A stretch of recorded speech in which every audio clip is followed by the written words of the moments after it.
All right, Shalom. First, I want to give all praises, honor, and glory to Yahweh, Bahasham Yahushai, Bahasham Kodesh. Double honors to the apostles of Great Millstone, and peace and blessings to the elect. I just wanted to go into this lesson. All right, I saw this article that one of the brothers had put in our chat this morning. Okay, which even when I read it, I was like, oh shoot, what? you know. But this is from Fox News. Okay, it says. It says, woman shoots boyfriend who refused to argue with her, police say. All right. And, even just reading the title, all right, you got to read it a second time to see if that's how your brain processes that is what's actually written. That a woman shot her boyfriend because he refused to argue with her, which that's like a new level of psychotic. All right. Here it is, like you'll have certain maybe a domestic violence case or some altercation that will come from an argument, because both sides get heated and it escalates into getting physical. But here it is. It says she shot him because he did not want to argue, and it's just it's but you have women like that, where they wanna provoke something out of you. When you're calm, when you ignore them, or when you give them that silent treatment, they can't handle that. It's too much. They're itching. They want a reaction. They want to feel that what they're doing is getting to you. So if you're not giving that to them, it's angering them even more. Like if you if let's say a woman is yapping off, going crazy, and you're just speaking to her in a monotone voice, that's the last thing they want to even hear. And then especially when you tell them calm down, that's like pouring gasoline on fire, man. Okay, but let's read it. It's a short article. It says investigators are searching for Jenalisha. Boy, of course, it's a Judite woman too. I'll show y'all right there. Okay, man. It says Jenalisha Lawrence, 29, who is suspected of shooting her boyfriend after he refused to argue with her. Okay, it says Shreveport, LA, a Louisiana woman shot her boyfriend who refused to argue with her Saturday morning, police said. Investigators are searching for Jenalisha. I just read that. Okay, it says officers found a 34-year-old man bleeding on a sidewalk. What is she doing with a gun in the first place? All right. Bleeding on a sidewalk, he was taken to a hospital with life-threatening injuries. Officials said he is in critical condition. Investigators determined Lawrence was the man's estranged girlfriend and shot him after he refused to argue with her. She then left in a Honda Accord with primer paint on the left side passenger door. Lawrence is wanted for attempted second-degree murder. Bond was set at $150,000. Police believe she fled to Dallas, where she is from. Now you got to really think about this, man. Especially going back to the ancient world.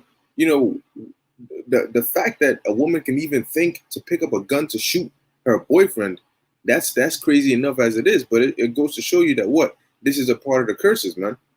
Okay, this is a part of the curses that the Lord said will befall us. Okay. This is Deuteronomy chapter 28, verse 56. The tender and delicate woman among you, which would not adventure to set the sole of her foot upon the ground for delicateness and tenderness. And that's how our women were in the ancient world. They were tender. They were delicate. They were feminine. But today, no, not so. It says, her eye shall be evil toward the husband of her bosom, and toward her son, and toward her daughter. The fact that you would, when you read a lot of these stories, all right, it's usually Jake. Like I just showed you, it's a Jake woman. She looks like a Judite woman, and her husband or her boyfriend was probably an Israelite as well. Okay, but you don't see this happening in the so-called Chinese community and all these. Where you gonna hear about an Elamite or East Indian having a story like this? Okay, to where you're talking about Rashid shot his baby mama. I don't even know what kind of names they be having, and he fled off. You're not gonna hear stuff like that because it's like it's a specific people that this happens to, and that's our people, which is a curse. All right. Now, the reason she was able to even think to do something like that is because in this society they put women on a standard to where it's really going against nature. That's why it's so chaotic. Okay, the Lord put the man above the woman, and that's biblical. That is for a reason, because the way the Lord designed the man, by nature, men have that logical mindset and are able to lead. Okay, by nature, they take that, especially in the household, they take that head of the household role, and the woman gets submissive. But when you create a society where it's backwards and it's flipped, and you demonize men and say that they're toxic for being masculine, and you call it toxic masculinity, you want them to shave off their beard, you want them to speak softly, all right, nice and light, and basically decrease that testosterone in them, then they start to fall and take that feminine role. And then what happens? You start to boost up the woman, all right, to where it's now she's the head of the household and she's now taking that leadership role. That's gonna flip things, man. That's not how the Lord designed it. So that's gonna cause a rift or a fracture in the natural order of things. And that's how you end up with situations like this. What is she doing with a gun in the first place? You know, she shoots him and she hops in the car and then boom, she's out. You know that in the ancient world, scriptures tell you that in the ancient world, if two men were fighting, all right, and the wife of one of the men came and maybe she tried to like help her husband, and she grabbed she grabbed the sack, okay, or the secrets of the other man, all right, which is where his nuts are at. She grabbed hold of it, okay, or damaged it. Her hands were supposed to be cut off, okay. So imagine that. Now she's trying to defend. Maybe her husband is losing the fight, you know, and she's trying to help her husband out. But even that, you damage another man's nutsack, your hand is coming off. But shows you how far our people are falling, to where that shows you how wicked this society is, to the point where a woman can get a gun and shoot her man and just go. Now you see, in the time of Jacob's trouble, that ain't gonna be happening. Now, you know, it actually, let me take that back. You're gonna have women that are gonna do that. But to get away with it, no. You know why? Because why would a woman shoot her man? She's gonna look. I need him to protect me against other men out there and other dangerous things out there. You know, so I'm not. Why would I shoot my protection? But in the society, they've twisted it and said, no, you don't need a man for protection. You don't need him to provide for you. You're your own provider. You're your own independent woman. That's not how the Lord created it to be. That's why the earth is out of course. Okay. Now I get another precept. This is Isaiah chapter 3. Verse 12, it says, as for my people, children are their oppressors, and women rule over them. Okay.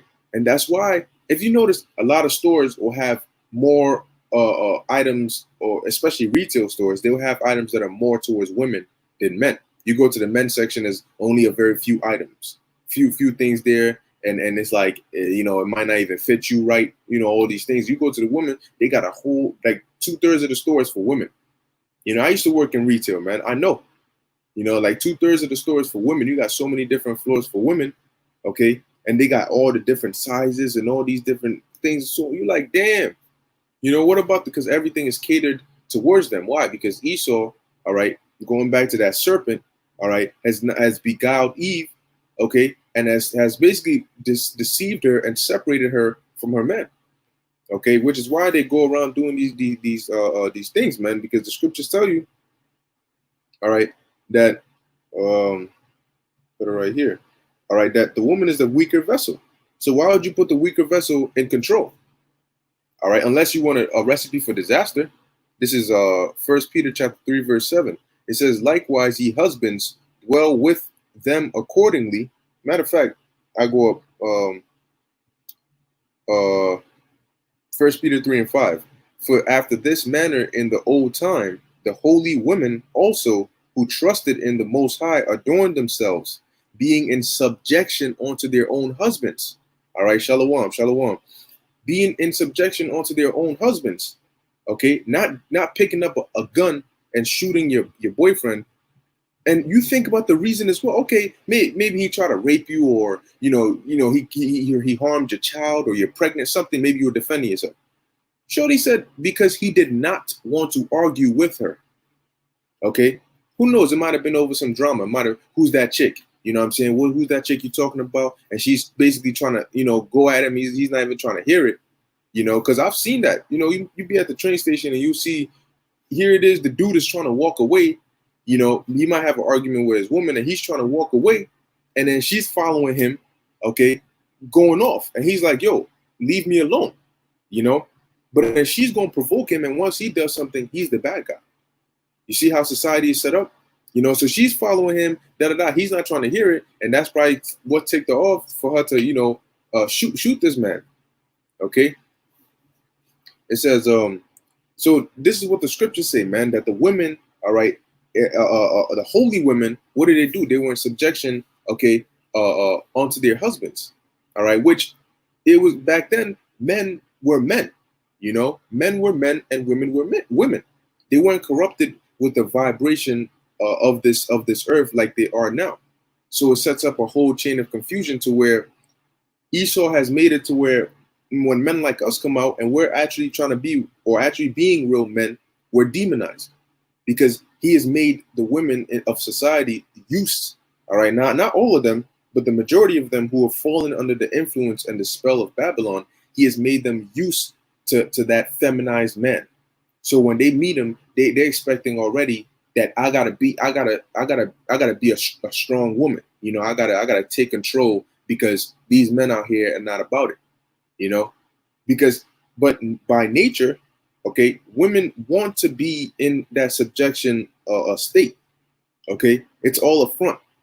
All right, hey, my brother was telling me, he's like, I think he was saying it when we went out to camp. He was like, look, man, he gave the remote to his this woman, the chick he's dealing with.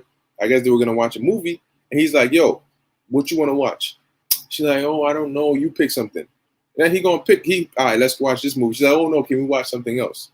You ask, yo, you go to a restaurant, you hungry, what you want to eat? Oh, nothing, I'm good, I just ate. Cool. You get your food, next thing you know, her hands are all up in your food. You look up, or you close your eyes to pray, you open your eyes back up, half your plate is gone. All you see is her little ass hands just pulling fries after fries. You're like, yo, time out, hold up. I thought if you hungry, I could have ordered one for you. No, I'm not hungry. My food comes and you all up digging up in there. What? Why? Where do you want to go? I don't know. You ever wonder why they do that? Because they're not built to lead. Contrary to what Esau tries to promote, that's just confusion. Okay? By nature, they're not built to be in the power seat. Because you put them in the power seat, they're going to go crazy. They're not built to do it. Okay? It's like putting a fish on land or putting a mammal in water. One that's not an amphibian is going to die. It's going to bug out. All right. Verse 6, it says, even as Sarah obeyed Abraham, calling him Lord, whose daughters ye are, as long as ye do well and are not afraid with any amazement. Now, you got to understand that back then, it made sense for women to be subject under their husbands and to do what their husbands tell them. Okay, because like I said, the men back then weren't airheads like these dudes, these new age crackhead babies nowadays. All right, men had sagacity. All right, look that word up. Okay, men had that keen sense of judgment. Men had that authority. All right, and you had men of the Lord. Okay, who knew how to guide their household. So the woman wouldn't have a problem listening to what her man is telling her to do because she could not like it, but she knows that he's the one in control. And at the end of it all, guess what? It works out. Okay, it works out to her benefit because if it's in his benefit, it's in her benefit. Obviously, a husband is going to love his wife. Now, he might make a decision she doesn't like, but if you're somebody with sense in your mind, you take into consideration everything. She might recommend something. She might say, "Oh, why don't we do it this way instead?" She might bring a suggestion, but at the end of the day, the final word comes from the man, because that's how the Most High set it up. The order is the Most High, Yahushai, the man, then the woman. Okay, that's just the way it is. Okay. So now, continue. Oh, so yeah, back then things were more dangerous. Back then things were more dangerous. Because society wasn't like the way it is today.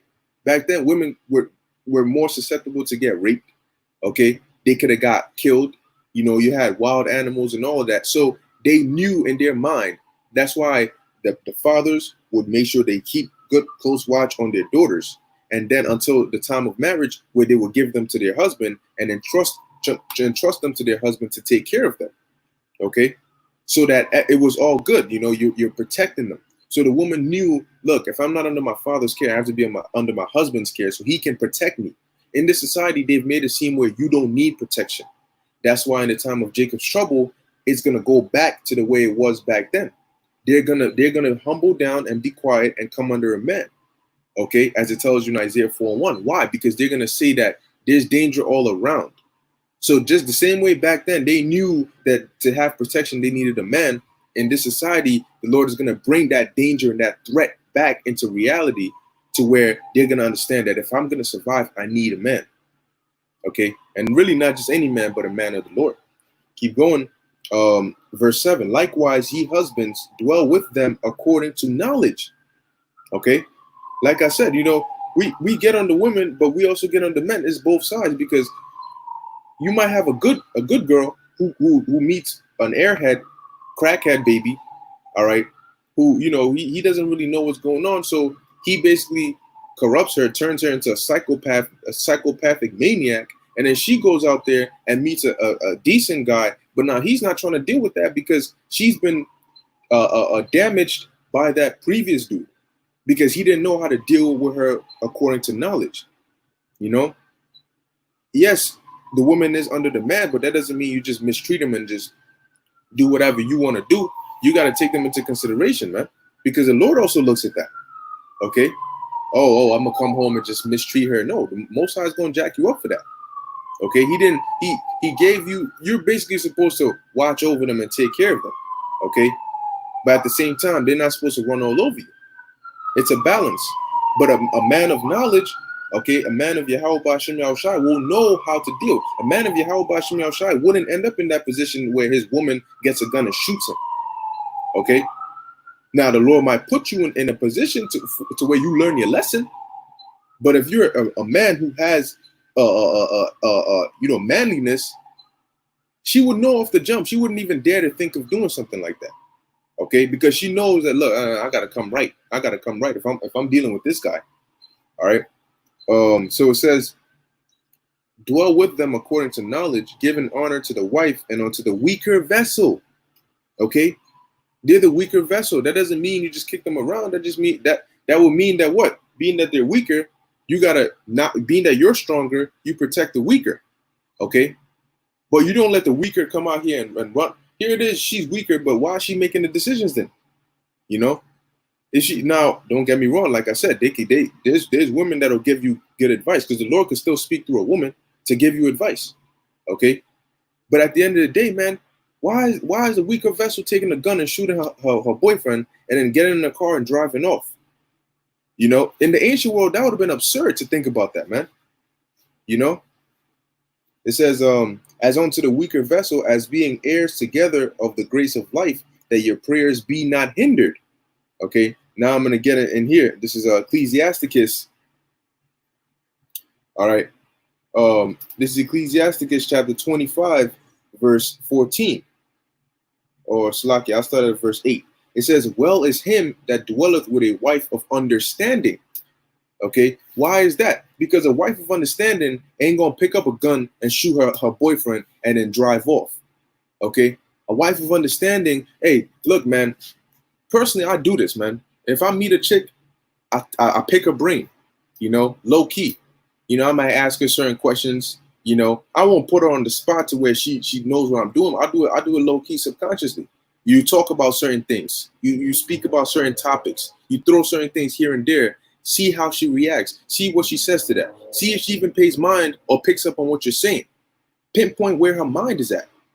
Because a lot of them are just walking around. They're just looking for a rod to satisfy their heat, their burning sensation, and then that's it.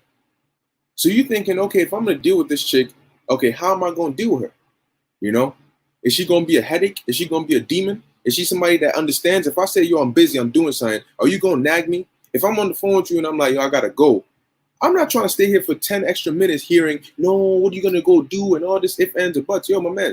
You know what I'm saying? You know what I'm saying? Like, but as the scriptures say, well is him that dwelleth with a wife of understanding, and that hath, because Paul said, if you're dealing with a woman, you're gonna have trouble in the flesh. That's given. That's a given. Okay, because hey, even Yahweh Bashem Yahushai dealing with us, we're not perfect. We're trying, but we're not perfect. Okay, so you can expect that. All right, but you gotta know how to balance it, man, so you don't end up in certain situations. Okay, it says, and that hath not slipped with his tongue, and that hath not served a man more unworthy than himself. All right, now I'm gonna jump down, verse 13. It says, give me any plague but the plague of the heart, and any wickedness, because the plague of the heart, all right, meaning your mind, you can get injured, you can get hurt physically, okay, but you can think about something, which will take your mind off of the pain or the infirmity that you're going through. But if the infirmity is in your mind, that's even worse, because your body could be in perfect condition, but you could be in a mental state that's so bad you can't even gain any form of excitement, joy. You're just in constant distress, constant despair. That's worse than having a physical pain, because you can, hey, even if it's for a moment, you can forget. Maybe you broke your toe or something like that. You could, what I'm saying, you might meet somebody you haven't met in a long time, and for that moment you forget about the pain or the plague in your body, and you're actually joyous for that moment. But if the plague is in your mind, every second you're gonna be thinking about it. It says, give me any plague but the plague of the heart, and any wickedness but the wickedness of a woman. That's an example of it, because once again, when you're dealing with somebody that's emotional, they at times can be unpredictable because of how their emotions drive them. They're not gonna stop to think, yo, I know you just pissed me off, but should I really shoot you right now? Because think about it, you're the same person who's gonna shoot him and turn around and cry that he's dead. Because when you're in that state of anger, you're not thinking right. Okay, you're not thinking right. So if you act out of your emotion, when you calm down and you come back to yourself, you're gonna regret it. But there's certain actions you can't take back, certain things you cannot undo. If you take away a life, it's gone. You know what I'm saying? Like, and you're gonna pay for that. Okay? Like if you commit murder, let me put it like that, because that was murder. Okay, you're gonna pay for that. The Lord is gonna judge you for that, but your conscience is gonna get at you for it too.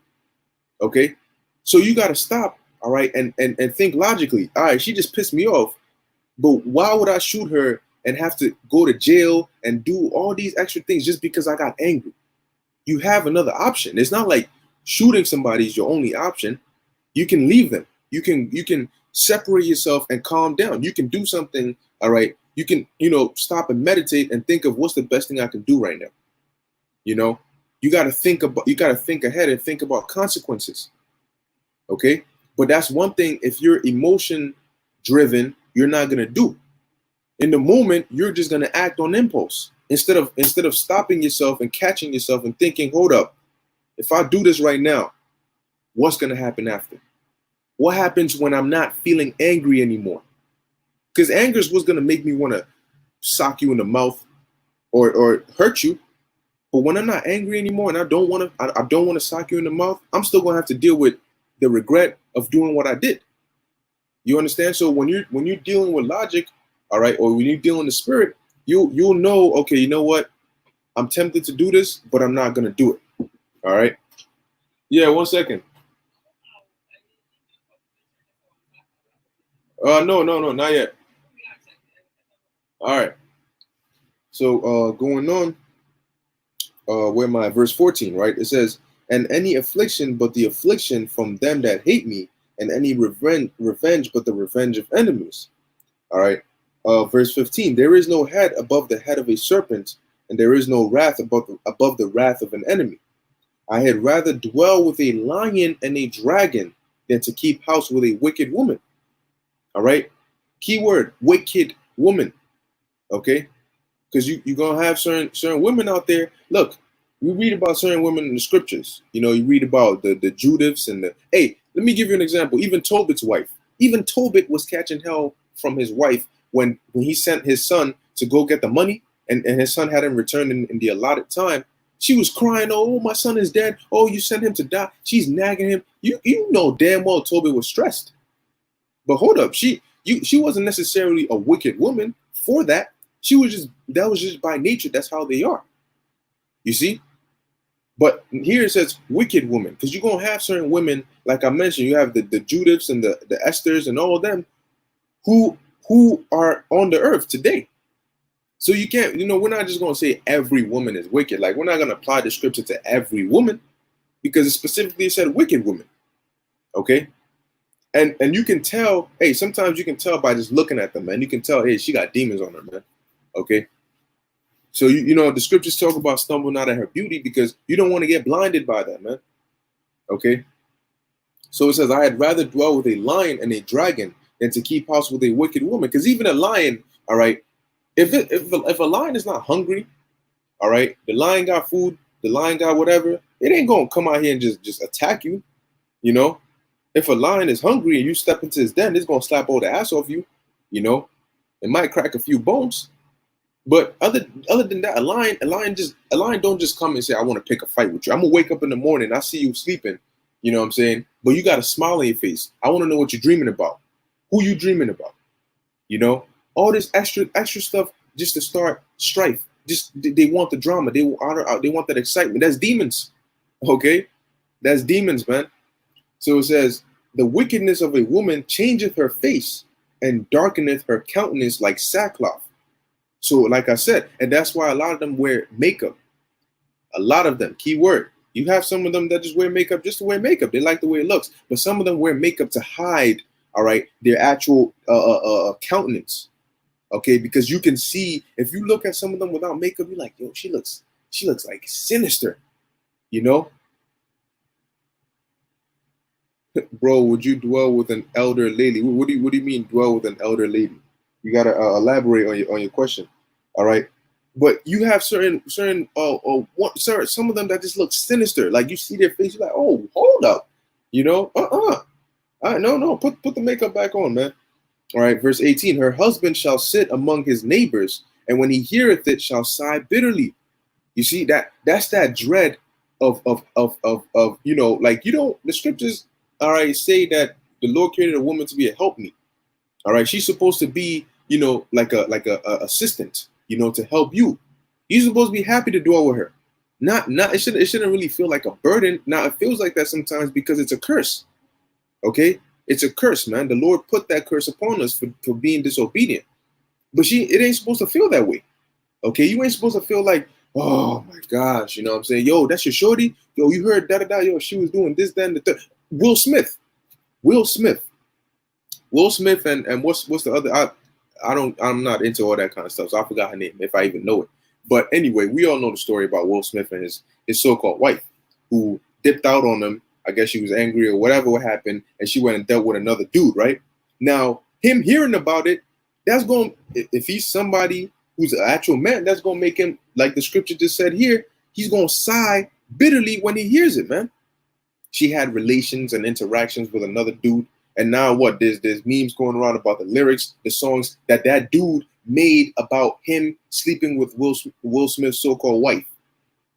That's something that you hear, and it's like, like, hey, one of the scriptures talk about jealousy is the rage of a man.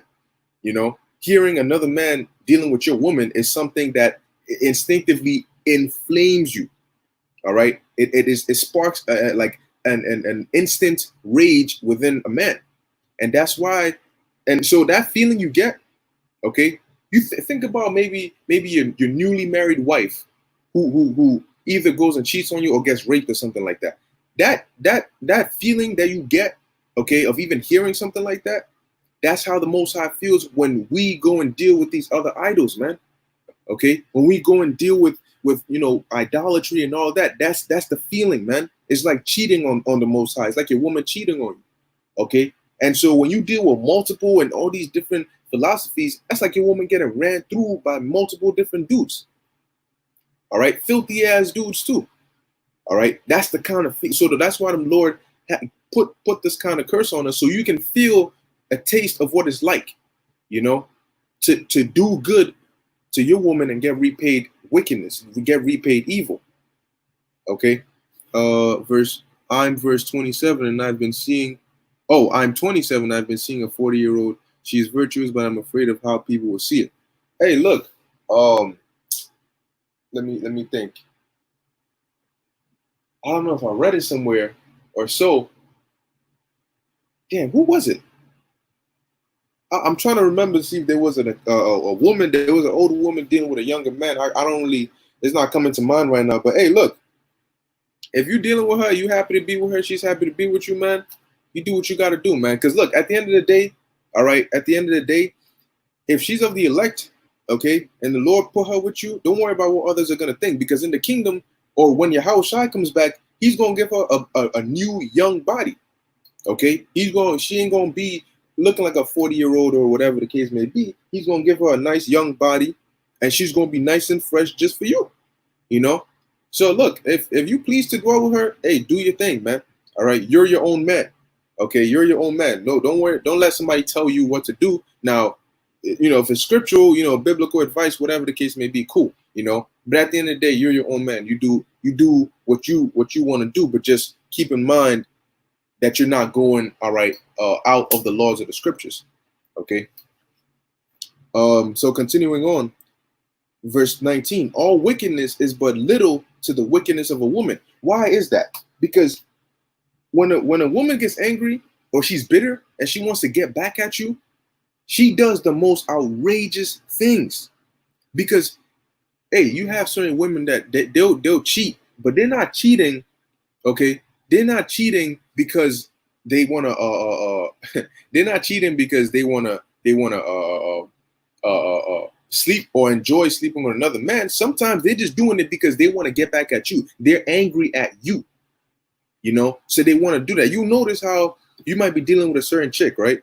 And something doesn't happen, you guys stop talking for a while, and next thing you know, on her social media, she's posting all these posts, throwing subs left and right about another dude. Why is she doing that? Because she wants to get back at you. She wants to hurt you because you hurt her. But she wants to do it to the extreme because, once again, the emotion that she felt when you quote unquote hurt her or you made her angry, she wants to use that to do an action that can equate to the feeling she felt, and she wants to invoke that within you. So they'll take it overboard, man. That's why it says the wickedness, all right, all wickedness is but little to the wickedness of a woman.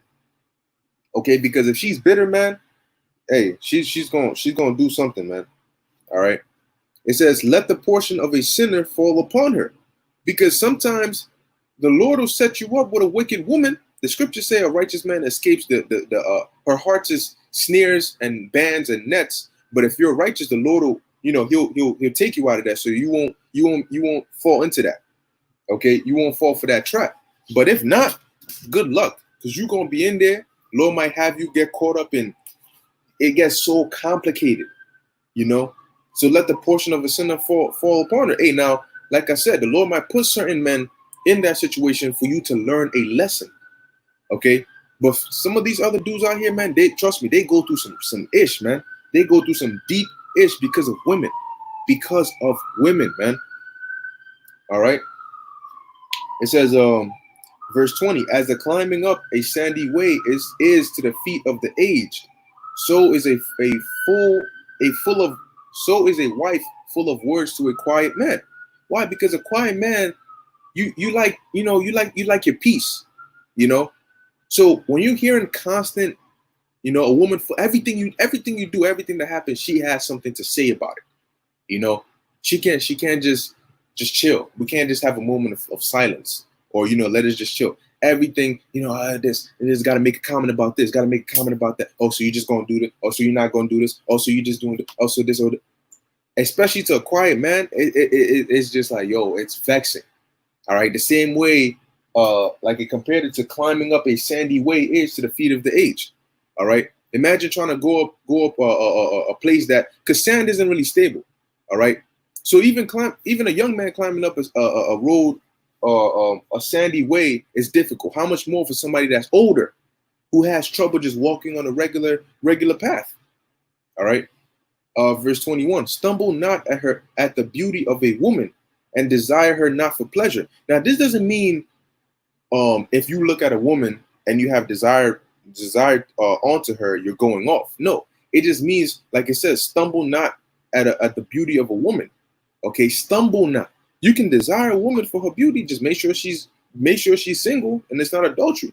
Okay, but don't stumble at her don't stumble at her beauty, as in you get so dumbfounded that you lose your sense of judgment.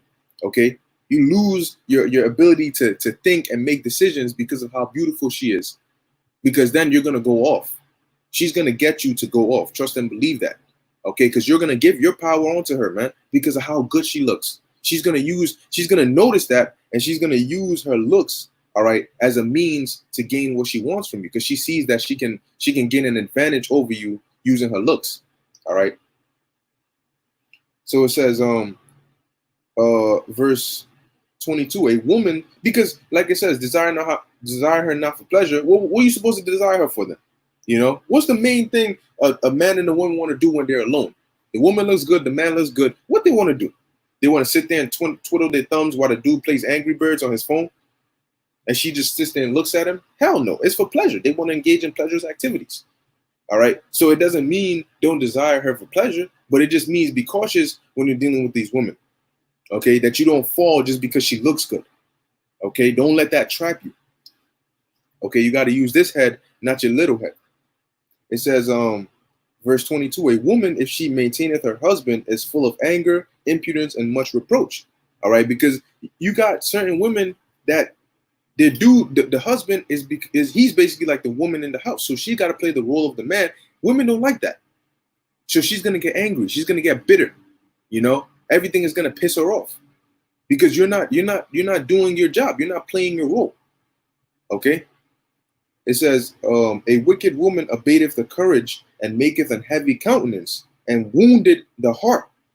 A man, so you might, do that's why you have certain dudes that always they're not trying to stay at home. They're always trying to leave, trying to be out the house because they don't want to deal, all right, with their woman.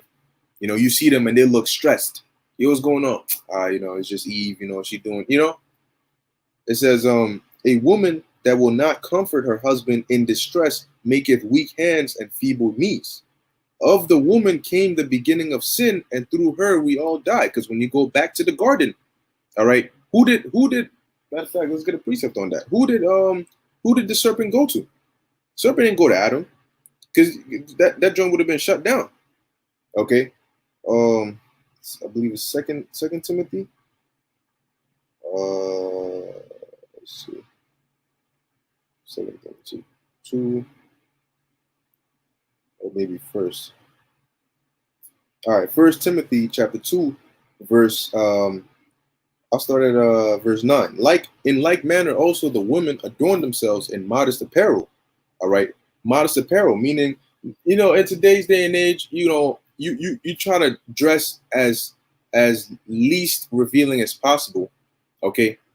But not, today, man, you step outside, everywhere you look, there's a reason adultery is so high, because women dress in a way that will tempt a man, to want to see that, to want to see what's up with that, because the eyes, man, the eyes are something. All right, I told you when Eve saw when she was introduced, all right, to the fruit, okay, or the wicked philosophies, he said it was good, it was pleasant to the eyes, something to be desired. Okay, because that's your desire. All right, oftentimes comes from your eyes. You see it and you desire it. Okay, you see it and it goes into your imagination. All right, so it says, in modest apparel with shamefacedness and sobriety, not with broidered hair or gold or pearls or costly array, but which becometh women professing godliness with good works. Let the woman learn in silence with all subjection. But I suffer not a woman to teach, nor to usurp authority over the man, but to be in silence, because the Lord didn't create them to usurp authority over the man. So what is that going to bring? It's going to bring chaos. All right. Listen, trust and believe, man. If a woman has a man, all right, that's a righteous man, all right, who the Lord is dealing with, she's gonna be happy to not be in the power seat. She's gonna be happy to be in submission under him. All right. The same way when you go to work, okay, you might not be the manager, you might just be an average worker. Okay, but you don't mind being an average worker if your boss is a good boss. You know, somebody that's understanding, he's reasonable. Okay, he can relate. You know, he doesn't just mistreat you like whatever. You just a subject. You just somebody under me. You don't mind working for somebody like that. You don't mind because technically you're subject under them, being that they're in a higher position at work. But if you got a boss that's you know, he's an idiot, he's mean, he's an asshole, and all that, you're gonna be like, why I gotta work under you? You know, like man, I wish I was your boss. The things I make you do. So you gotta think of it like that. If you're treating your woman right, okay, she's not gonna have a problem with being under you. She's not gonna have a problem, you know, following your lead, so long as you're being a good leader. Okay, and she damn sure ain't gonna pick up a gun and shoot you. That's because that's gonna be to her loss. Okay. So it says, verse 13, for Adam was first formed, then Eve, and Adam was not deceived, but Adam wasn't the one who was deceived, but the woman being deceived was in transgression. All right. And that's how sin entered into the world, because of the transgression. Remember, the scriptures say the wages of sin is death. Okay. And sin is the breaking of the law. 1 John 3 and 4. Sin is the breaking or the transgression of the law. So you transgress the law, guess what? You sin it. Okay.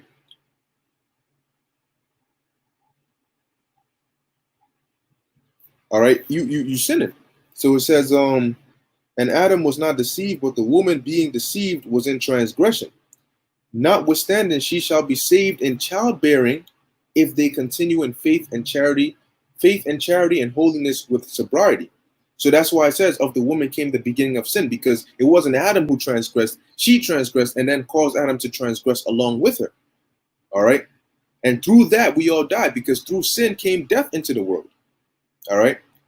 It says, give the water no passage, neither a wicked woman liberty to gad abroad. Because if you give a wicked woman liberty to gad abroad, guess what? When she comes back, she's bringing trouble.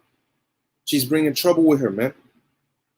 It says, if she go not as thou wouldest have her, cut her off from thy flesh. Why does it say that? Because what did Yahushua say? He said, when the man and the woman basically get married, they become one flesh. All right. She starts to think like you. Y'all start to think alike. You know, you start liking the same things. Okay. It says, cut her off from thy flesh and give her a bill of divorce and let her go. In modern day terms, you call it a breakup. All right. Because, you know, like I said, things aren't the way they were back then. But in the kingdom, everything will be put back in its direct order in perfection. All right. So I'll read a few precepts here in the 26th chapter, and then I close it off. Ecclesiasticus, or the book of Sirach, chapter 26, verse 1. Blessed is the man that hath a virtuous wife, for the number of his days shall be double. Okay. She's going to take care of you. She's going, if you're sick and she has knowledge of the herbs, she's going to heal you. Okay. You're going to be, you know, you're going to be good, man. A happy man lives a longer life. Okay. It says, a virtuous woman rejoiceth her husband, and he shall fulfill the years of his life in peace. Okay. You're going to be happy. You're going to be happy to come home, because you know you're not about to deal with freaking dishes in the sink, cold pots. Here it is, you know, the vexation of Babylon. All right. Yeah, I speak as though I live that life. Nah, I'm young, man.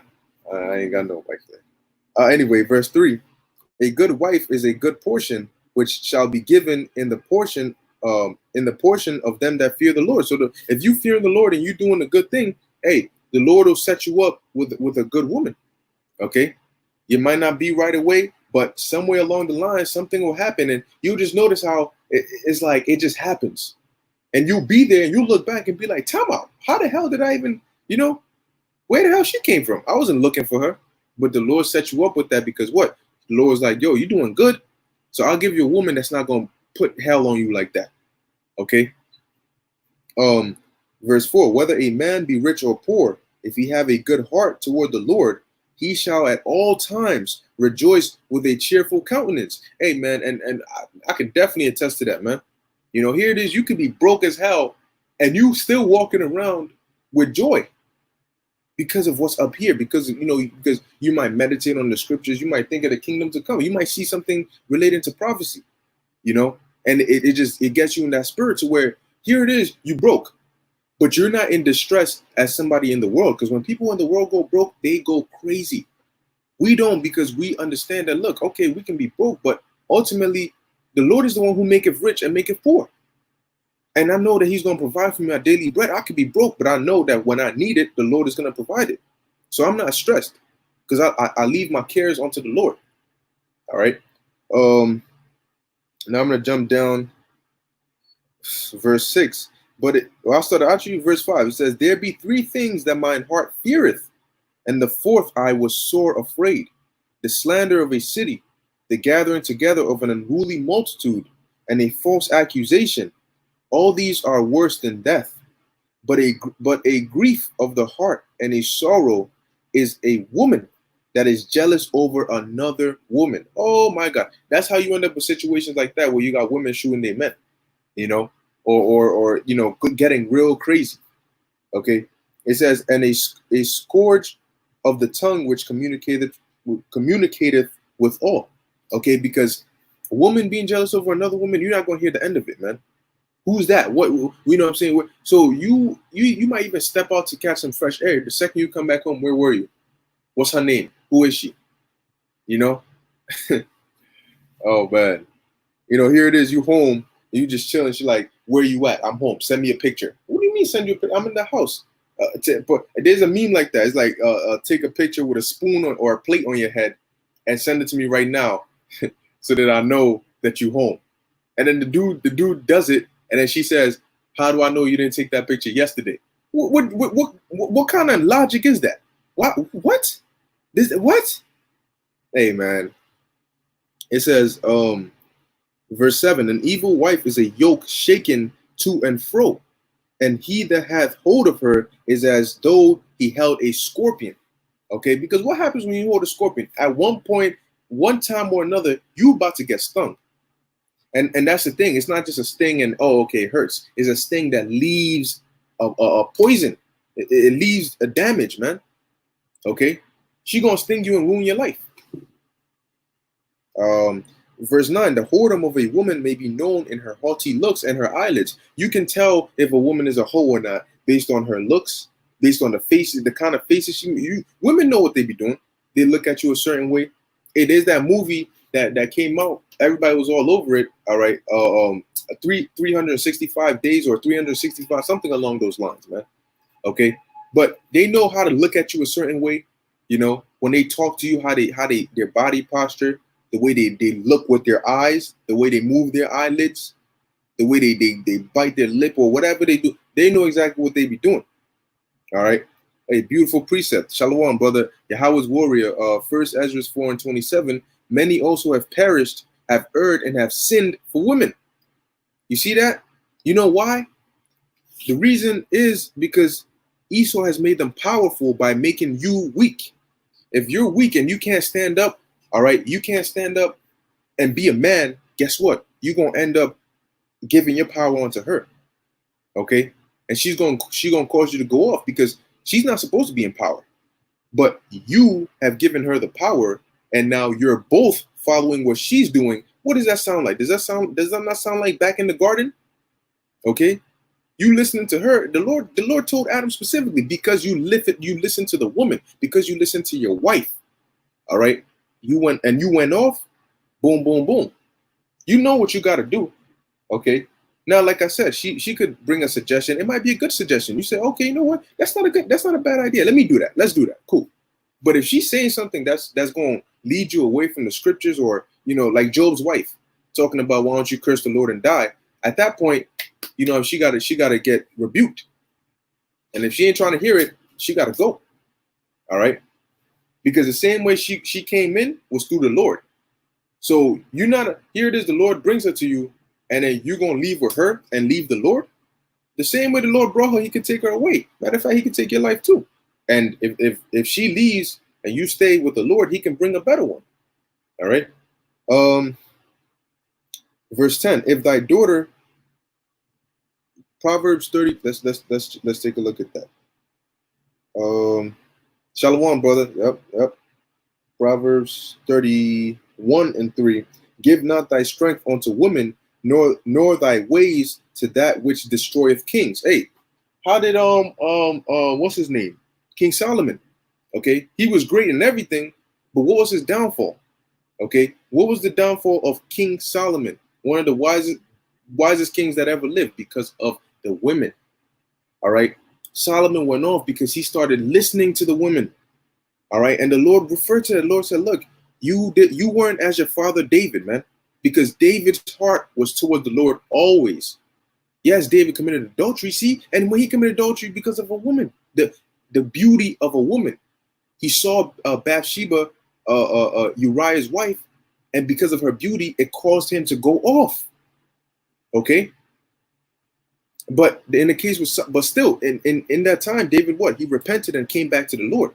But King Solomon, because of the women who turned his heart, turned his mind away from the Lord, and turned it to their idols and those other gods, guess what? That was his fault. That's why the Lord said, "I'm gonna take the kingdom away from you, man. I'm gonna split the kingdom." Okay. So going back, Ecclesiasticus 26, verse 10. If thy daughter be shameless, keep her in straitly. All right. That means that you got to be on top of her. All right. If you have a daughter that's obedient, you tell her stay home, she's gonna stay home. But if you know your daughter's, what I'm saying, she on another type of time, you got to make sure she's home. You make sure she's doing what you're telling her to do. Okay. It says, lest she abuse herself through overmuch liberty. Oh yeah, she's just going out to have fun. She going out to have fun. Next thing you know, she comes with a big belly. What's going on? What's that about? All right. Verse 11, watch over an impudent eye and marvel not if she trespassed against thee. Because hey man, if you don't, that's why you got to instill fear, all right, in your children as they're growing up, so they know as they grow up not to, disobey you, man, because there's going to be temptations out here, especially in Babylon, man. In the ancient world, man, you meet a woman, you like her, you go and talk to her father, you go and talk to her family, and you set up some arrangement like, yo, I want to take your daughter to wife. I want your daughter. Cool. Then you guys set it up and it's all good. Pay the dowry, set up, and then the families are joined.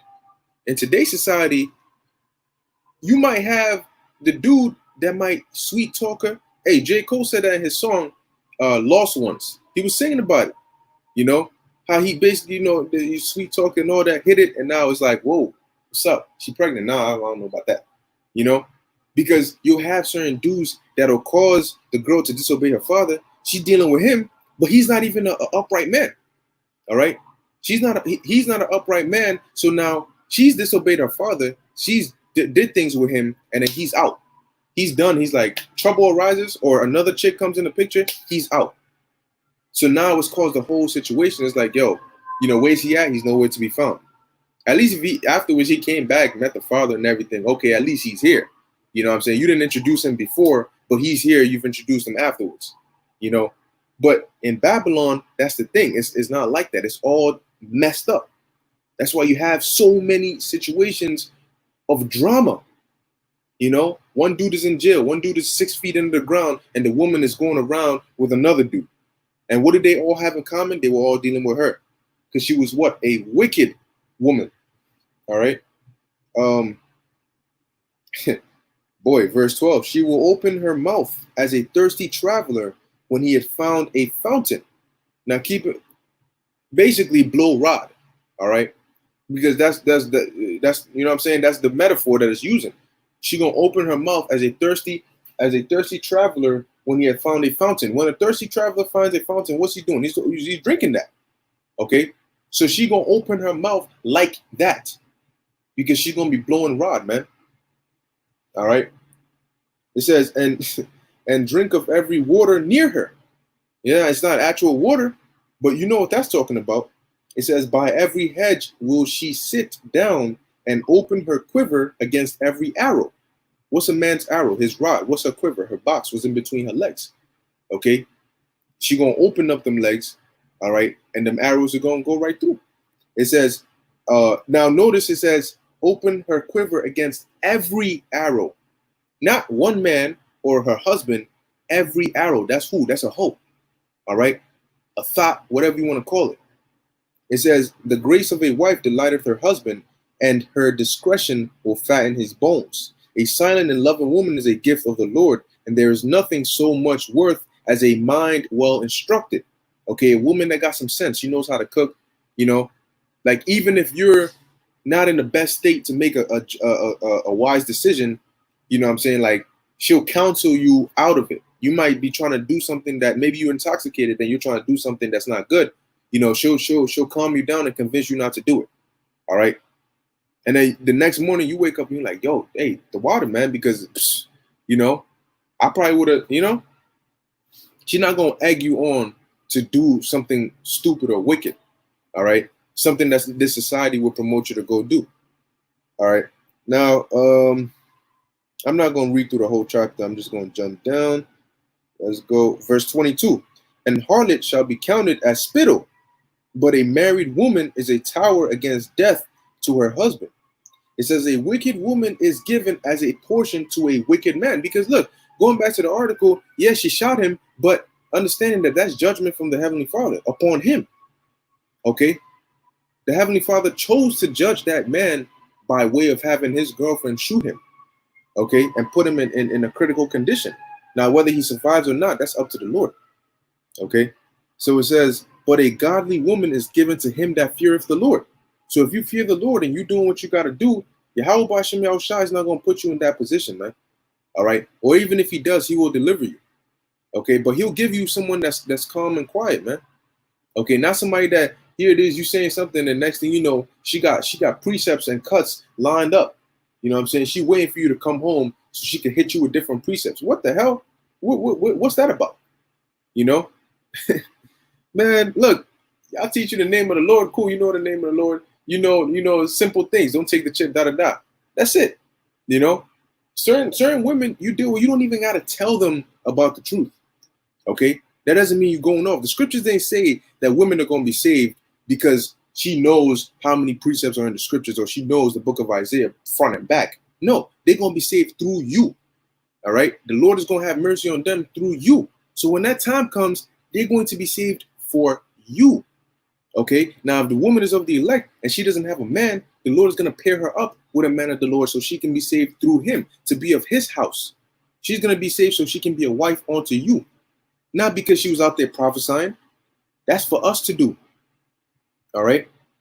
And the Lord might reward you by saving one of your loved ones who probably knows nothing about the truth. Okay. But so long as they're not being a demon doing all these, you know, crazy, wild things out here, the Lord might have mercy on them and put the spirit on them to have them be obedient, all right, to what you're saying in the time of Jacob's trouble and gain deliverance through you. Okay. So it says, verse 24, it says, a dishonest woman contemneth shame, but a honest woman will reverence her husband. A shameless woman shall be counted as a dog. All right. And a female dog is a bitch. Okay. It says, but she that is shamefaced will fear the Lord. All right. I'll read two more verses. A woman that honoreth her husband shall be judged wise of all, but she that dishonoreth him in her pride shall be counted ungodly of all. All right. That's why you might hear, you know, here it is, you outside and you hear on the phone and all you hearing is just, yo, hey, you ain't shit, nigga, and da-da-da. And she might be talking to her girlfriend, hey, girl, man, and he and this and that and that. And, you know, that nigga, man, F that nigga, man. That's why I got the child support and I'm gonna call child services on his ass and all this extra. I'm gonna get my brother's cousin and his auntie's niece to come jump him. And it's like, you hearing that alone makes her unattractive. You like, oh, I feel bad for that dude, you know. All right. So closing it out, verse 27, a loud crying woman and a scold shall be sought out to drive away the enemies. All right. And ultimately, that's the reason why the Lord gave these women that voice to scream. All right. Because like going back to the ancient world, if let's say a woman was out in the field or somewhere and a dude tried to rape her and she screamed, she yelled, that would be loud to draw attention. That's why whenever something goes wrong, maybe the lights go out, one of the first few things you hear is the screams of a woman. You know, something you might hear it, like the iconic movie scene, the glass drops and then the loud scream of a woman. You know, that's the Lord gave him that voice to scream, because they don't have really the power to really fight, so they can scream for help. All right, to get out of that situation. Okay. So that was pretty much it on the book of Ecclesiasticus. Let me check out this precept the brother put. Genesis chapter 3, verse 17. Yep. It says, and unto Adam he said, behold, because thou hast hearkened unto the voice of thy wife, and hast eaten of the tree of which I commanded thee, saying, thou shalt not eat of it, cursed is the ground for thy sake, in sorrow shalt thou eat of it all the days of thy life. All right, going to show you, man, that Adam should obey what the Lord told him, all right, above what his wife told him. All right, that's why you gotta be able to stand firm, man, because it's not, hey, man, like I said, women know what they do, man. It's not as simple as just she gonna come and tell you, hey, let's do this. You know, she knows. If a woman knows that you're a hard man, she's gonna find a way to soften you up, butter up the pot, and then present to you what she's trying to present to you. You know, she might cook for you, she might do, she might touch you, she might lay with you, treat you good, and then you feeling nice and good. Then she comes up in there, and she won't even hit you with it abruptly. She might come low key, run around, and then get closer and closer to the subject, and then present it in a nice way. Or even she might make it seem like it's her friend. Oh, my friend, da da da da da. What you think about, really we could, and then try to slip that in there to try and get you. Now, if it's something wicked, she's gonna do that, try to get you to go off. And then if you're not with it, then she gonna press. Oh, now she's not cooking for you no more. Now it's been 2 weeks and you ain't got nothing. She ain't throwing nothing at you. You're like, damn. You're like going through that drought. So she's trying to put the squeeze on you. First, it's like a snake wrapping itself around you softly. All right. And if you submit, oh, okay, they unwrap. But if not, then they squeeze. But that's when you got to be a man and stand up. And especially if what she's saying is going off or something wicked, you're like, nah, hell no. And if you a man, she's gonna break. All right, she's gonna break, and she's gonna, you know what? Nah, he ain't with it. She's gonna either leave or she's gonna come right, and then you're gonna be good. Okay. But anyway, with that, I'm gonna end it off here. Lord willing, this was edifying unto the elect. All right. Hey, man, you see the times, man. Look, the days are evil, and you're seeing them getting more and more evil, man. It's like every day there's some crazy sort of judgment going out. Okay. So what should that tell us? That should tell us that the Most High is drawing near. All right, and he's visiting this place with plagues, man. And that's the times we're in, man. The times of death and destruction, man. Great judgment upon the face of the planet Earth. All right, so you want to make sure that you got the spirit of Yahweh B'Hashem Yahushai with you, all right, and the faith, all right, to be able to endure unto the end, because that's how we're going to get out of here. Okay, so in closing, I hope this was edifying unto the elect. I want to give all praises, honor, and glory to Yahweh B'Hashem Yahushai B'Hashem Kodesh. Until next time, Shalom.